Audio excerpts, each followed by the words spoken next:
before understanding the areas of interest in biochemistry, we are going to split biochemistry into 3 or 4 major specific portions. So as such, biochemistry is composed of only 4 topics. Okay, so these are carbs, proteins, fats, and molecular biology. So the entire scope of biochemistry is only one thing: how to generate the energy currency called as ATP from the food you eat, like carbs, proteins, and fats. So this is helped by enzymes, and these enzymes are coded by the genetic information that's coming from DNA and RNA. So this is basically the specific framework of biochemistry.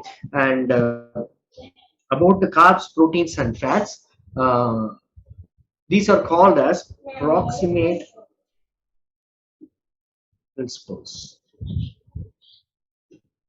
These are called as proximate principles. So other than this, the nutrition of biochemistry, the nutrition in biochemistry comprises of another group of nutrients called as vitamins and minerals.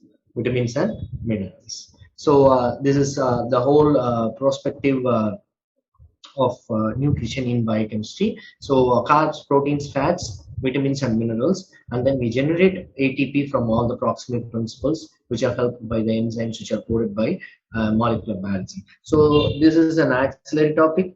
This is an auxiliary topic, and then we also have hemoglobin, which is an auxiliary topic. So all these things, hemoglobin is also an auxiliary topic. Hemoglobin, metabolism, structure, all these things. Okay, functions, relationship. So we will touch about all these things briefly. And how is ATP generated from all these things? This is done by a principle called as biological oxidation and electron transport chain. So that is going to be the topic. So the major topics are 1, 2, 3, 4, and the minor topics are 1, 2, 3, 4. So 4 major topics and 4 minor topics will constitute biochemistry per se. Okay. So we will first start with nutrition. What I'm going to teach you is just a bird's eye view of what biochemistry is. Nutrition is divided into overnutrition and undernutrition. And overnutrition is actually obesity. Undernutrition is basically kwashiorkor and marasmus. Kwashiorkor is protein deficit, whereas marasmus is calorie deficit. So this is about nutrition per se, and then the basic concepts of nutrition are: there is something called as recommended dietary allowance. Recommended dietary allowance is the amount of a particular intake of nutrient, amount of nutrient needed so that 98% of the population is healthy, or the 98% of the population doesn't get deficiency. So that is about the RDA. In Western countries, this RDA is also called as dietary value. So each food will have a specific dietary value, a specific RDA, which is to be remembered. If at all they are going to be asking about the numbers, then I think most commonly you can remember that iron has an RDA of 15 milligrams. Folic acid has an RDA of around 200 to 400 micrograms. So something like this. So all these things can be remembered. If at all if you can remember, then I think this is better to remember all these things. So once we touched upon nutrition, we must go into the vitamins and minerals. So we will first start with vitamins. Vitamins are basically divided into two types. One is fat soluble vitamins, the other one is water soluble vitamins. Fat soluble vitamins and the other one is water soluble vitamins. And in fat soluble vitamins, there are four: vitamin A, vitamin D, vitamin E, and vitamin K. In water soluble vitamins, these are the B complex vitamins and vitamin C. B complex vitamins and vitamin C. So we will first start with fat soluble vitamins.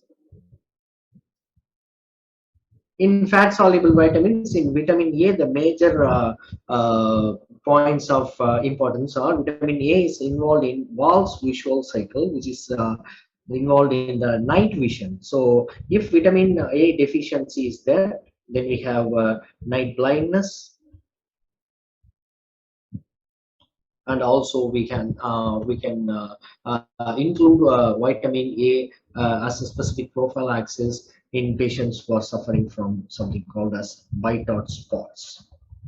So both these things are connected with vitamin A. The next vitamin is vitamin D. About vitamin D is predominantly involved in calcium metabolism, which is one of the high yield areas. So this is a high yield area as far as your MRB examinations are concerned. Vitamin D is involved in calcium metabolism. It tries to increase blood calcium levels in three areas: bones, intestines, and kidneys. So in bones, it increases resorption. From the bones, it moves the calcium to the blood. In the kidneys, it increases reabsorption. In the intestine, it increases absorption. So by all these three levels and acting in combo with the hormone called as PTH or parathyroid hormone, this vitamin D and PTH try to increase the calcium level, which is countered by a another hormone which is called as calcitonin, which decreases the blood calcium levels. So if at all they ask you about the normal levels of vitamin D, it is about 30 to 100 nanograms per ml. So vitamin D deficiency is quite an important topic when it comes to recent research proposals. So basically, vitamin D can be asked in your examinations along these grounds. The active form of vitamin D is called as 1,25 dihydroxy polycalciferol, or this is otherwise called as calcitriol. Vitamin D gets activated in the kidneys, so that can also be asked as a question of importance. Vitamin E, there is nothing much, but deficiency of vitamin E leads to hemolytic anemia, and vitamin E is basically has a sparing action on vitamin K. And it is the strongest alpha tocopherol. That is the name of vitamin E. It is the strongest antioxidant. It is the strongest antioxidant.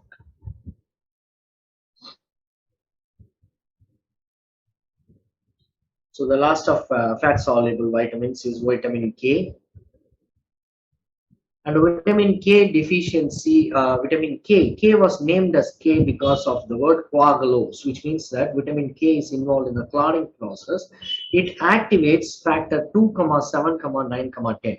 So also vitamin K is directly linked to a indicator of blood clotting called as prothrombin time. So this was asked as MCQ in the MRB crash examinations, MRB examinations. Prothrombin time is increased because of vitamin K deficiency. So this clotting factor activation is done by vitamin K. So vitamin K is deficient, these factors will not be activated, which means that it is going to lead a disease called as hemorrhagic disease of the newborn. So this disease is called as a hemorrhagic disease of the newborn. So that is about vitamin K. Vitamin K is activating these enzymes by a specific enzyme called as VCOR, or vitamin K epoxide reductase. Vitamin K epoxide reductase is the enzyme which is probably helping, which is actually helping vitamin K to activate factors 2, 7, 9, 10. And then we will go to the water soluble vitamins, which is quite a huge topic on its own. So water soluble vitamins, basically you can divide the water soluble vitamins like this: B complex vitamins, vitamin C. In B complex vitamins, vitamin B1 or thiamine, active factor thiamine pyrophosphate, and if thiamine is deficient, there is a disease called as beriberi, and also there is a disease called as Wernicke-Korsakoff syndrome. Thiamine is basically involved in oxidative decarboxylations and hydrogenation, dehydrogenation reactions. Thiamine is involved, and thiamine as such is deficient in alcoholics, and the specific indicator to measure the thiamine activity is RBC transketolase. RBC transketolase. That could be asked as a very good potential MCQ. So the second vitamin is vitamin B2 or riboflavin.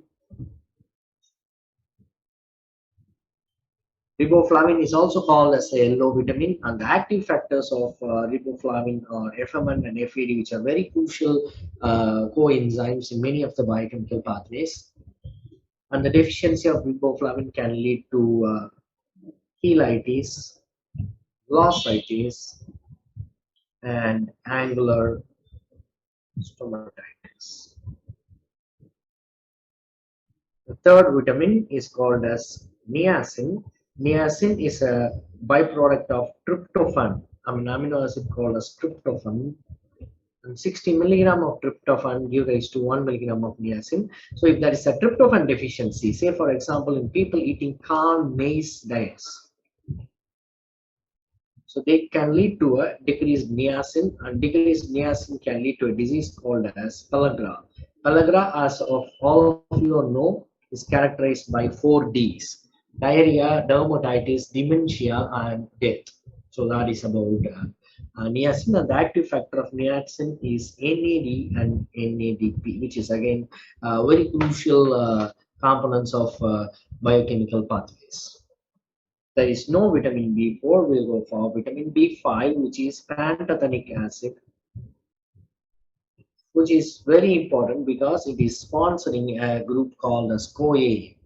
So the deficiency of pantothenic acid leads to a disease called as the burning food syndrome. In certain textbooks, you will find this as a Grierson-Gopalan disease.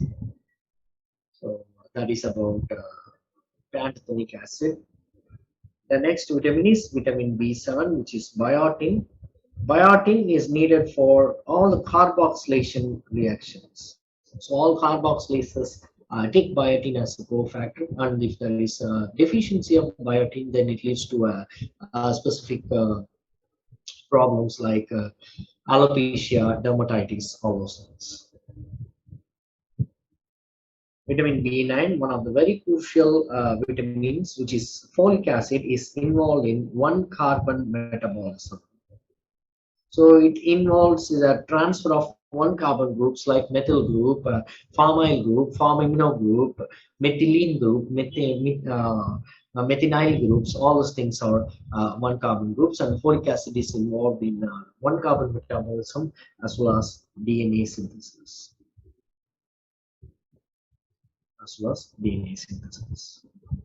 Other than this, we also have vitamin B6, which we have left, which is pyridoxine. Very important enzyme. Pyridoxal phosphate is a coenzyme. It's involved in transamination reactions, and it's also a cofactor for glycogenolysis and decarboxylation reactions. So these are the reactions you need to know about. Vitamin B6 pyridoxine. Vitamin B6 deficiency can arise in patients who are taking antitubercular drugs like isoniazid. Vitamin B12 or cyanocobalamin is an vitamin which can be obtained only from animal sources. So vitamin B12 also leads to DNA synthesis, and also vitamin B12 deficiency can lead to a plethora of diseases. There are three diseases which can arise because of vitamin B12 deficiency. Number one being megaloblastic anemia, pernicious anemia, subacute combined degeneration of the card. Subacute combined degeneration of the card. And about vitamin B12, vitamin B12 absorption as such is a very typical process where vitamin B12 is basically absorbed with the help of a factor called as intrinsic factor of Castle.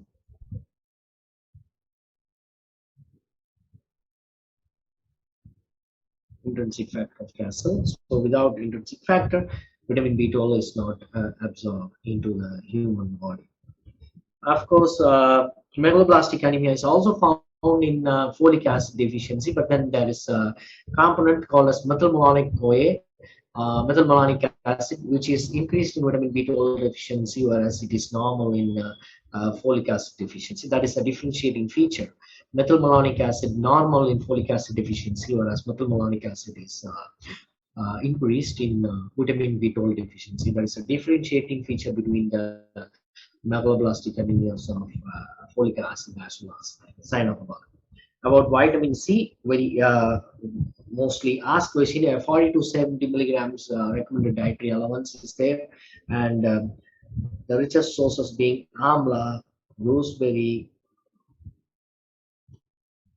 okay, all the citrus fruits. You can put all the citrus fruits. Vitamin C is having a certain specific functions, one of them being collagen synthesis,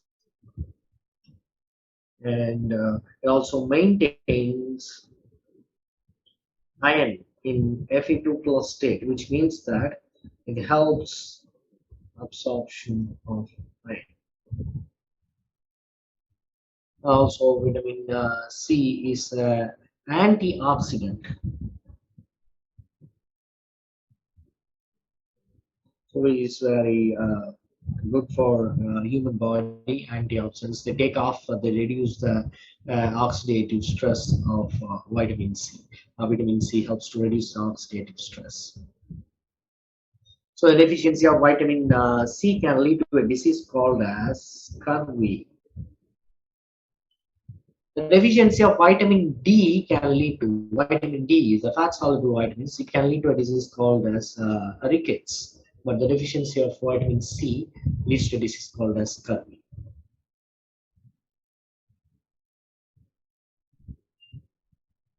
So with that, we have cut off with vitamins. Now we have to go for minerals. In minerals, there are macro minerals, there are micro minerals, and then there are trace elements. I'm going to teach you about micro, but there are certain important macro minerals which you need to know. The first one being iron, the second one being zinc, the third one being copper. So all three macro minerals are very, very important. Where coming among the trace elements, selenium, iodine, fluoride. So all these things are quite important. Magnesium. So all these trace elements are very, very important when it comes to minerals. And about iron, there are quite a lot of fellows who are involved in increasing the absorption of iron. First, you should understand that iron absorption is increased by vitamin C, and it is decreased by tannic acid and oxalates.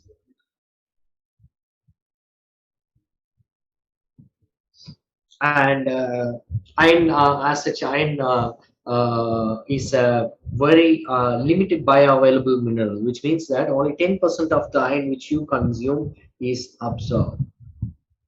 So the if the daily need is around 1.5 milligrams, that is precisely why I told you the RDA of iron is 15 milligrams, because out of 15 milligrams, only the 10% will be absorbed, which is 1.5 milligrams. And if there is no iron, then it leads to a state called as iron deficiency anemia, which all of you know that it's a microcytic hypochromic anemia, and it can be characterized by decreased serum iron, decreased ferritin levels.